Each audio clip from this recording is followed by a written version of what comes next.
Welcome to Voices, the podcast dedicated to the current and future issues of our times, discussed by and with exciting personalities from business, politics, society, art and culture. My name is Marianne Heiss. I've gained my experience over the past 30 years as a Chief Financial Officer and Chief Executive Officer in various functions in Europe and as a supervisory board member. I'm looking forward to spending time with you and meeting today's guest, Victoria Reggie Kennedy, the Ambassador of the United States of America to Austria. Before Victoria became the Ambassador of the United States of America to Austria, she had built up a fantastic career as a lawyer. Vicky was born and raised in Louisiana in a politically active family. She graduated summa cum laude from Tulane University in New Orleans with a Juris Doctorate in law. She began her career with a prestigious appointment as a law clerk to U.S. Federal Court and appeals Judge Robert Sprecher before beginning to work in a private law practice. In Washington, she became a partner in the law firm Keck, Maheen & Kate. She is the mother of 2 children and is committed to equal opportunities. In 1999, she founded the organization Common Sense About Kids and Guns, which campaigns to combat firearms injuries to children. Victoria Reggie Kennedy is the widow of the law U.S. Senator Edward M. Kennedy, younger brother of John F. Kennedy. Like Joseph Kennedy, the father of her late husband, who headed to U.S. mission in London in 1930 and thus paved the way into politics for the sons John, Robert, and Ted. Victoria has been the ambassador of the United States of America to Austria since 2022, after having previously declined several times to run for political offices. Congratulations, dear Vicky. What a pleasure to have you here. We are facing epochal challenges in many areas. Have men failed in many areas, and do we need more women in business and politics? First, Marianne, thank you so much for having me. I am so delighted to be here with you and to have this conversation with you. You're absolutely right that we're facing huge challenges in the world right now. And it's a time that we need everyone at the table. We need men, we need women, we need humanity to come together to address the challenges we have. This is also a time of great opportunity. We're having monumental changes happening in terms of medical breakthroughs, in terms of technology, AI, issues that we're facing that we're just moving the world forward at an incredibly rapid pace. And I think like never before, we need, or like maybe as always before, but even more than ever before, we need everyone. We need the talents of everyone, men and women, to address these challenges, but also to take advantage of these incredible opportunities that we're facing as a world. I'm loving that you're focusing on the opportunities and that you bring up the diversity issue. The global political and economy mood is heated. We are living in times of war and crisis. More than half of the world population is voting this year or has already voted. The election in the US is coming up in November. The tension surrounding the election can be felt intensively around the world. So how do you feel about the election on the 5th of November? I think, first of all, you're exactly right. This is an historic election year. When you've got more than half of the population of the world having the opportunity to go to the polls, you're looking at a time of incredible change. I don't think we're going to face a time like this. This is the most ever in the history of the world. Something I read said it's maybe in the 2040s that we'll have this many people going to the polls again. So yes, there's heightened interest, but it's also a time, particularly for Austria, for Europe, for the United States, where it's a time of democracy. We're watching democracy in action in a very, very important way. You just saw it in the European parliamentary elections. You're seeing it in elections in some of the other countries here in Europe. You're seeing it and will see it on September 29th with the elections here in Austria, and certainly the November 5th elections in the United States. I think what's so interesting to me about the United States elections, which is what you specifically just asked me about, is the heightened interest on both sides with our two major political parties. Right now, there's a interest at a grassroots level, really a dynamic interest. And I think that is ultimately very, very good for democracy, for the renewal of democracy. You're seeing an increase in contributions, in small dollar contributions, meaning everyday people making a contribution of $1 or $5 into a campaign. You're seeing it on both of the two major political campaigns. So I am, from that point of view, I am extremely positive and optimistic that democracy is doing its job in terms of having people engaged in part of the political process. And as you said, it could be a turning point. The war in Ukraine, the conflict in Middle East, and the global economic policy are on people's mind all over the world, not just in the countries where election takes place this week. So a lot of is at stake. The future of NATO and the Western security policy is at stake. The role of the US in the world and potential turning points in sustainability and economic policy. So the interpretation of borders, personal rights such as abortion, the issue is about a democratic culture of debate. How can we manage to have a constructive dialogue for the big issues of our times? Well, we are in an election season, so you are absolutely right that that there is an intense debate going on.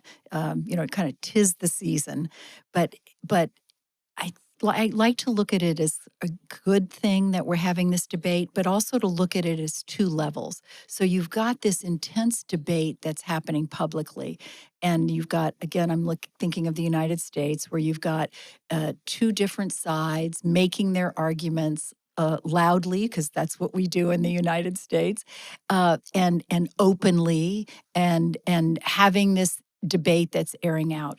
But there's also the quieter work that's going on underneath that continues. And that's equally important. So for a lot of the big items that you're talking about, there's amazing work that's going on at this level underneath. And that's something to keep in mind. I think of the work that we do as diplomats, the work that is happening with businesses, the work that's happening with people-to-people exchanges. It's just, let's take each of those, if you don't mind, just for a minute. There's certainly deep, and I'll take them in no particular order, but business. The business connections between, say, the United States and Europe are deep and profound, as you well know. The trade and investment between the United States and Europe is just incomparable. It's extraordinary. And those ties that bind are not going to change dependent on an election. That cooperation continues and will continue. If you look at people-to-people exchanges, Americans coming to Austria, Austrians going to the United States, Europeans in general going to the United States, young people from the United States traveling to Europe, learning about each other's cultures, being part of each other's lives in a very deep way. That continues regardless of an election. Election's key. It's important, but just as important is what's happening underneath. And certainly these diplomatic connections are deeply important, and we continue. You mentioned NATO. Certainly we just had a 75th anniversary celebration in Washington, D.C.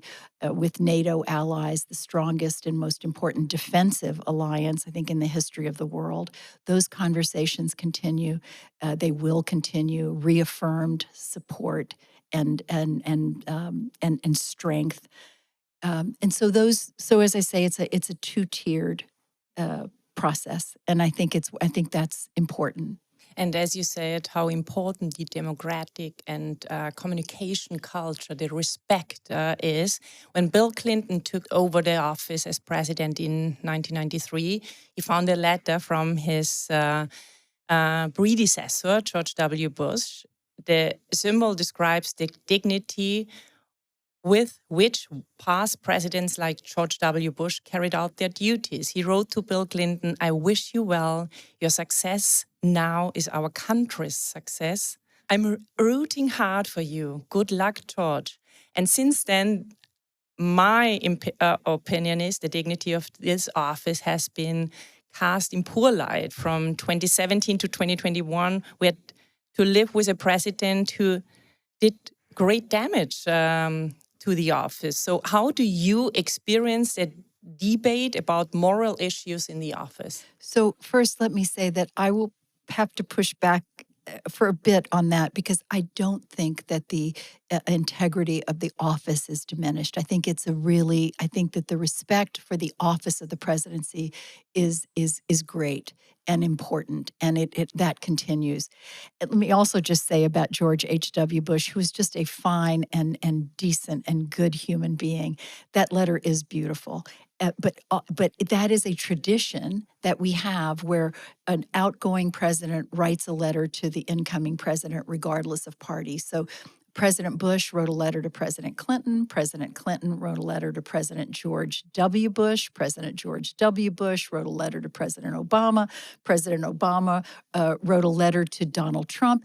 And reports are that Donald Trump wrote a letter to President Biden. So it is a tradition, even though, and again, it's one of those two-tiered sort of situations, that there are things that happen underneath that aren't necessarily the things that are garnering the headlines, or the things but that there is this decency and humanity, if you will, and respect for the office that's happening and ongoing. So I feel very, very strongly that the office of the President of the United States is a very important one, and that it has great respect, or it garners great respect in the United States, and I hope it does, and it does, in my opinion, around the world. I love this wonderful tradition, and let's see who sends the letter this year after the election. Let's talk about a little bit of your wonderful career. An exciting life has also its downsides, and apart from the responsibility you carry and the discipline that you must often not be easy to bear, how do you deal with the great responsibility of being the ambassador for the United States of America to Austria? What strengths have led your success, and what advice would you give to young women when you look back to your own life? Well, that's hard for me to give advice to somebody else, but let me just say this. The great honor of my life and great privilege is to serve as U.S. Ambassador here in Austria, to represent my country. Is such an enormous honor. To represent President Biden, be his representative here, is such a great honor. But this is not something that I do alone. And that's the best part about this, is I have a magnificent team of people. And I believe that advice is rely on your team. I mean, we've got such a great group of people here. Foreign service officers who are experts in their field, who are dedicated, who believe in our mission. We've got magnificent local staff who we could not do our job without, who make such a difference in the work that we do every day. So a big part of it is just relying on these assets, if you will, but the team. Obviously, you've got to be in a position like this, you've got to make a decision, and the buck stops with you. But having a team like I have makes it all the easier. So it seems you have had a lot of wonderful people along your life journey. And looking at your life and personal career, would you say from the outset that you have not only taken all the advantages and all the opportunities that have presented themselves to you, but that you have implemented them in the best possible way? It really looks like. What would you do differently today if you had known earlier? I think that's a really interesting question. I am sure that there is some independent observer who can come and look at my life and say, you know, you really should have taken this route, or you should have done this, or you would have maximized something if you had done something else. But for me, I I never looked at my life as one thing. I always looked at decisions I made in a holistic way. How did one part of a decision impact the rest of my life? It's always been kind of interwoven. So my professional career, which has been deeply important to me, obviously always, but also how did that work with my family life? How did it work with my life with my friends, my self-care, if you will, just having a general well-rounded life? How do I bring all of these things together? And I think, at least to the best of my ability, that I tried to make decisions that fit all of this in this holistic way. And everything hasn't turned out perfectly or the way I might have hoped, I'm sure. I mean, I'm sure I've made mistakes along the way, but I hope I've learned from them. And I wouldn't undo anything. I think everything that's happened in my life has made me who I am, and I've learned if there was a mistake, I've learned from it, and I think that's part of life. Wonderful, wonderful. And I think it's a very uh, female approach, the holistic approach. Was there a moment in your career when you had a more difficult time as a woman, and are women's achievements judged more critically, do you think? First of all, I don't know a woman my age who didn't have certain challenges that because she was a woman. In my early days as a young lawyer, you know, as I came up as a lawyer, we didn't have access to the clubs that men had access to. We were barred. I mean, it was that direct. We were barred from going to a particular lunch club or to being able to play on a golf course with men, where a lot of business deals were done. So, and a lot of deals were done in men's locker rooms, and so we obviously couldn't be in the men's locker rooms. So it was that was a barrier that we had to figure out how to overcome. And you know, other things along the way, but you adjust and figure out how you're going to move forward, and we figured it out. What was the second half of your question? If women are seen more critically and judged more critically than men in these days? I actually would say it a little bit differently from that. I see it more that maybe women had, especially when I was coming up, been underestimated as opposed to viewed critically. And maybe it's a unconscious bias in some ways, but that maybe less was expected. What's wonderful for me is that as I'm watching my grown daughter, who has a daughter of her own, that those same biases seem to be so much less. That there's not the lower expectations. You know, in a different context, former President George W. Bush used to talk about the soft bigotry of low expectations. I think in a way you could apply that to women in certain contexts, but I think that is so much, much, much less now. Is there a moment in your life, what crisis in your life have you grown the most, and what lessons would you pass on to other people? Well, that makes me kind of smile because but although it's not a joyous subject, because there hasn't been just one crisis in my life. I mean, I've faced a lot of crises in my life, um, and I've grown from all of them. But I've faced a lot of difficulty, but a lot of people face a lot of difficulty. For me, um, I've lost people that I loved. I've had tragedies in my life. I've had also great exhilaration. But well, I'll tell you a very personal story. You know, I lost my husband to cancer now 15 years ago. And I remember when we came home after he was diagnosed, and I overheard him talking to a friend, and they said, "How is Vicky? How is she going to be?" And he said, "She's best in a crisis. I rely on that. She'll be fine." And I knew then I had to be.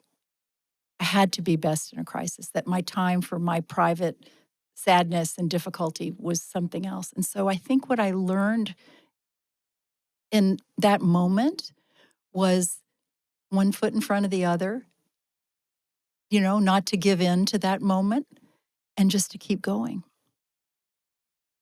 To keep going is wonderful now in this emotional moment. What are you particularly grateful for in your life? I'm grateful for my family. I'm very grateful for my family. I'm very grateful for the opportunities that I've had. And honestly, I'm grateful for my morning cup of coffee every morning when I wake up. Maybe the first thing I think of is, can I have that now? And are there values that drive your life and your work? And what would you like to get across as an ambassador? What values drives you every day going? Yes, I believe in giving back, serving others. This is a value that I was brought up with. It's a value that I believe in very deeply. I think this is true in every great religion. I mean, I'm a Catholic by birth and tradition, and we were raised on the Sermon on the Mount, and which is really the message of ethical caring about others, if you will, and giving back and serving, and that's motivated me my whole life, and I that matters, and that influences everything I do. Although all of your crises in your life, anyone who knows you personally will experience a beautiful, intelligent, perfectly organized, highly disciplined, I'm glad I fooled you that much. That's good. and a very dynamic woman. Your charisma, and I experienced also on the 4th of July celebration, your charisma outshines others. And in the course of my life, I've learned that strong men are admired and that people are afraid of strong women. Do you share this experience? I actually think people rely on strong women. And I think if you think, at least in my life, and when I hear you say that, and I think of strong women, the first person that comes to my mind actually is my grandmother, who was an immigrant to the United States, who was widowed at a very young age, who still raised a family and was strong, and everyone relied on her. She was the glue. We needed that strength in her. And I think you can just take that across so many different things, not just a family, but in a business setting, in a social setting. The strength, women who are strong are relied on and needed. I think it's a great thing. I hope we'll get more role models like you are, dear Vicky. And this brings me to the American writer Mark Twain. He said that the two most important days of our lives are the day you are born and the day when you find out why. When in your life did you feel that you had reached a point where your personality aligned with what you have felt was your life's purpose? Let's call it that, life's purpose. Even though I didn't know what my job was going to be, I think I realized or came to realize what my life's purpose was when I was about 16 years old in a conversation that I had with my parish priest at a family gathering at a meal. We were sitting on this, I remember I can just envision in my mind where we were sitting. And I remember lamenting to him, as only a 16-year-old can do, about, oh, woe is me. I don't play the piano well. I don't sing well. I'm not going to be at the opera singer at the Met. I'm not a great artist. I have no talents in that sense. What is my purpose in life? I mean, I said that very specifically. What is my purpose in life? I mean, it was very much teenage angst. And he said to me, really in the most serious voice, he said, Vicky, he said, you're your gift is to care for others. And I listened to him, and it's to help other people. I didn't know then what that meant and how I was going to do that, but that, I guess, also going back to my religious upbringing and what I talked about in the Sermon on the Mount, that resonated with me. And it's something that's driven me my whole life. And so whether it's as a lawyer or even when I was a lawyer, helping others, I was also doing nonprofit work and working on gun violence prevention measures and working on empowering young women and girls to find their potential, or working on civic engagement to get people to vote. I, I just always tried to look outside myself and to do things that I thought would be better for the public good. What a wonderful life purpose, to care for others.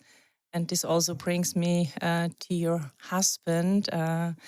You were married to U.S. Senator Ted Kennedy, brother of the late President John F. Kennedy, until his death, you mentioned already, in 2009.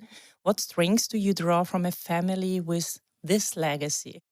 Well, first of all, the strength that I draw is from this being married to a magnificent man whom I adored, and I always made me feel adored in return. So that's the most powerful part for me. But also just this family legacy of service is what we're talking about. It's this service to others. I mean, I'm so respectful and honor that. I think it's so important, and it's something that I hope I can live up to, because I think it's a really wonderful and profound legacy. And in your exciting life, is there anybody, any personality you would like to meet? And if yes, why? I would love to meet Pope Francis. I really would. I find him to be a fascinating individual. I think he's in charge of a very large and complex institution, a traditional institution in modern times, and I just find him compelling, and I'd really love to meet him. Joe Biden had the opportunity just recently at Yes, the he did. G7 Yes, he meeting did. in Puglia. Yes, he did. My last question, Victoria. If you make a wish for the future in that exciting times, what would it be? It's for more civility, for us to learn how to disagree without being disagreeable. I think that would really help us a lot. I think we need to have full and open debate. I think that's great. But let's just do it in a more civil way. Thank you so much for the time here in the embassy, and thank you so much. I wish you all the best and luck, because you're such an inspiring personality for all of us. Thank you you, so Vicky. much. Thank you. It's a pleasure, Mariana. Thank you for having me.